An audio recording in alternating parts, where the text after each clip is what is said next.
कृष्णाय वासुदेवाय हरये परमात्मने प्रणतक्लेशनाशाय गोविन्दाय नमो नमः।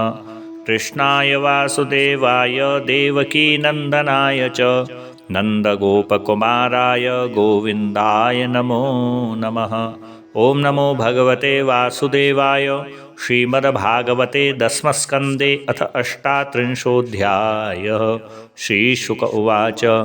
अक्रूरोऽपि च तां रात्रिं मधुपुर्यां महामतिः उषित्वा रथमास्थाय प्रययौ नन्दगोकुलं गच्छन् पथि महाभागो भगवत्यम्बुजेक्षणे भक्तिं पराम् उपगत एवमेतदचिन्तयत् किं मया चरितं भद्रं किं तप्तं परमं तपः किं वाथाप्यर्हते दत्तं यद्रक्ष्याम्यद्य केशवं ममैतद्दुर्लभं मन्य उत्तमश्लोकदर्शनं विषयात्मनो यथा ब्रह्म कीर्तनं शूद्रजन्मनः मैवं ममाधमस्यापि स्यादेवाच्युतदर्शनं ह्रियमाणः कालनद्या क्वचित्तरति कश्चन ममाद्या मङ्गलं नष्टं फलवांश्चैव मे भवः यन्नमस्यै भगवतो योगिध्यायेऽङ्घ्रिपङ्कजं कंसोऽवताद्याकृतमेत्यनुग्रहं द्रक्ष्येऽङ्घ्रिपद्मं प्रहितो मुना हरेः कृतावतारस्य दुरत्ययं तमः पूर्वेतरन्यन्नखमण्डलत्विषा यदर्चितं ब्रह्मभवादिविश्वरैः श्रिया च दिव्या मुनिभिः स सात्वतैः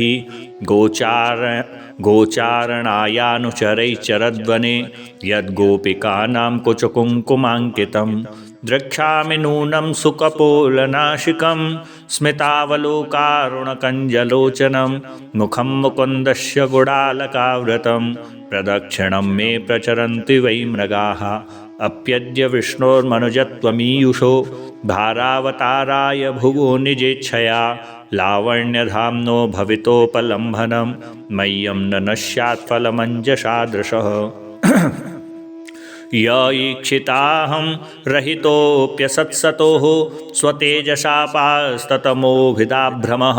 स्वमाययात्मन्रचितैस्तदीक्षया प्राणाक्षधीभिः सदनेष्वभीयते यस्याखिलामि वहवि सुमङ्गलैर्वाचो विमिश्रा गुणकर्मजन्मभिः प्राणन्ति शुम्भन्ति पुनन्ति वै जगत् यास्तद्विरक्ता शवशोभनामताः स चावतीर्णः किल सात्वतान्वये स्वसेतुपालामरवर्यशर्मकृत् यशो वितन्वन् व्रज आस्त ईश्वरो गायन्ति देवा यदशेषमङ्गलं त्वं त्वद्यनूनं महतां गतिं गुरुं त्रैलोक्यकान्तं दृशिमन्महोत्सवं रूपं दधानं श्रिय ईप्सितास्पदं द्रक्ष्ये ममासन्नुषश सुदर्शनाः अथावरूढ सपदीशयोरथात् प्रधानपुंसोश्चरणं स्वलब्धये धिया धृतं योगिभिरप्यहं ध्रुवं नमस्य आभ्यां च सखीन् वनौकशः अप्यङ्घ्रिमूले पतितस्य मे विभुः शिरस्य धास्यन्निजहस्तपङ्कजं दत्ताभयं कालभुजङ्गरंहसा प्रोद्वेजितानां शरणैषिणां नृणां समर्हणं यत्र निधाय कौशिकस्तथावलिश्चापजगत्त्रयेन्द्रतां यद्वा विहारे व्रजयोषितां श्रमं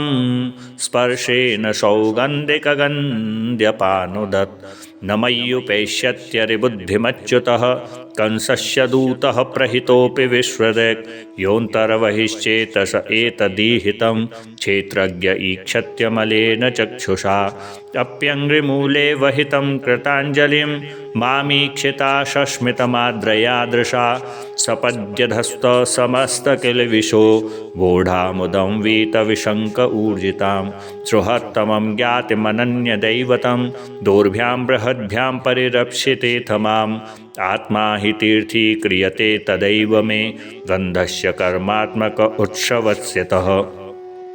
लब्धाङ्गसङ्गं प्रणतं कृताञ्जलिं मां वक्ष्यते क्रूरततेत्युरुश्रवाः तदा वयं जन्मभृतो महीयशा नैवाद्रतो योऽधिगमोऽस्य जन्म तत् न तस्य कश्चिद्दयितसुहत्तमो न चाप्रियोद्वेगेश्य उपेक्ष एव वा तथापि भक्तान् भजते यथा तथा सुरद्रुमो यद्वदुपाश्रितोऽर्थदः किंशाग्रजो मावनतं यदुत्तमः स्मयन् परिस्वज्य गृहीतमञ्जलौ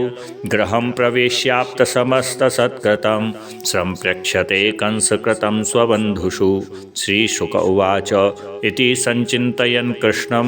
स्वफल्कस्तनयोध्वनि रथेन गोकुलं प्राप्तः सूर्यश्चास्य गिरिं नृप तदा नितस्याखिललोकपाल किरीटजुष्टामलपादरेणुः ददर्शगोष्ठे क्षितिकौतुकानि विलक्षितान्यब्जयवाङ्कुशाद्यैः तद्दर्शनाल्वादविवृद्धसम्भ्रमः प्रेम्णोर्ध्वरोमाश्रुकलाकुलेक्षणः रथादवस्कन्द्य सते स्वचेष्टत प्रभोरमुन्यङ्ग्रिरजांस्यहो इति देहं व्रतामियानर्थो हित्वादम्भं भियं शुचं सन्देशाद्यो हरेर्लिङ्ग दर्शनश्रवणादिभिः ददर्श कृष्णं रामं च व्रजे गोदोहनं गतौ पीतनीलाम्बरधरौ शरदम्बुरुहेक्षणौ किशोरौ श्यामलश्वेतौ श्रीनिकेतौ बृहद्भुजौ सुमुखौ सुन्दरवरौ बालद्विरदविक्रमौ ध्वजवज्राङ्कुशाम्भोजैश्चिह्नितैरङ्घ्रिर्व्रजं शोभयन्तौ महात्मानौ अनुक्रोशस्मितीक्षणौ उदाररुचिरक्रीडौ स्रग्विणौ वनमालिनौ पुण्यगन्धानुलिप्ताङ्गौ स्नातौ विरजवाससौ प्रधानपुरुषावाद्यौ जगद्धेतु जगत्पति अवतीर्णौ जगत्यर्थे स्वांशेन वलकेशवौ दिशो वितिमराराजन् कुर्वाणौ प्रभया स्वया यथा मारकतः शैलो रोप्यस्य कनकाचितौ रथातूर्णवप्लुप्त कोसो क्रूरस्नेहविह्वलः पपात चरणोपान्ते दण्डवत् रामकृष्णयोः भगवद्दर्शनाल्वाद बाष्पर्याकुलेक्षणः पुलकाचिताङ्ग औत्कण्ठ्यात् स्वाख्यानेनाशकन्नृप भगवांस्तमभिप्रीत्य रथाङ्गाङ्कितपाणिना परिरेभेभ्युपाकृष्य प्रीतः प्रणतवत्सलः सङ्कर्षणस्य प्रणतम् उपगुह्य महामनाः गृहीत्वा पाणिना पाणि अनयत्सानुजो गृहम् पृष्ट्वाथ स्वागतं तस्मै निवेद्य च वरासनं प्रक्षाल्य विधिवत्पादौ मधुपर्कार्हणमाभरत् निवेद्यगां चातिथये संवाह्य श्रान्तमादृतः अन्नं बहुगुणं मेध्यं श्रद्धयोपाहरद्विभुः तस्मै भुक्तवते प्रीत्या राम परमधर्मवेत् मुखवासैर्गन्धमाल्यैः परां प्रीतिं व्यदात् पुनः पृच्छ सत्कृतं नन्दः कथं स्तनिरनुग्रहे कंसे जीवति दार्शाः शौनपाला इवावयः योऽवधि स्वसुस्तोकान् क्रोशन्त्याश्रुतखलः किं नु स्वित्तत्प्रजानां वः कुशलं विमृशामहे इत्थं शृणुतया वाचा नन्देन सुसभाजितः अक्रूरपरिपृष्टेन जहावध्वपरिश्रमं। जय जय स्वस्ति श्रीमद्भागवते महापुराणे पारमहंस्यां संहितायां दशमस्कन्धे पूर्वार्धे अक्रूरागमनं नाम अष्टात्रिंशोऽध्यायः। श्रीबालकृष्णचरणार्पणमस्तु। कृष्णाय वासुदेवाय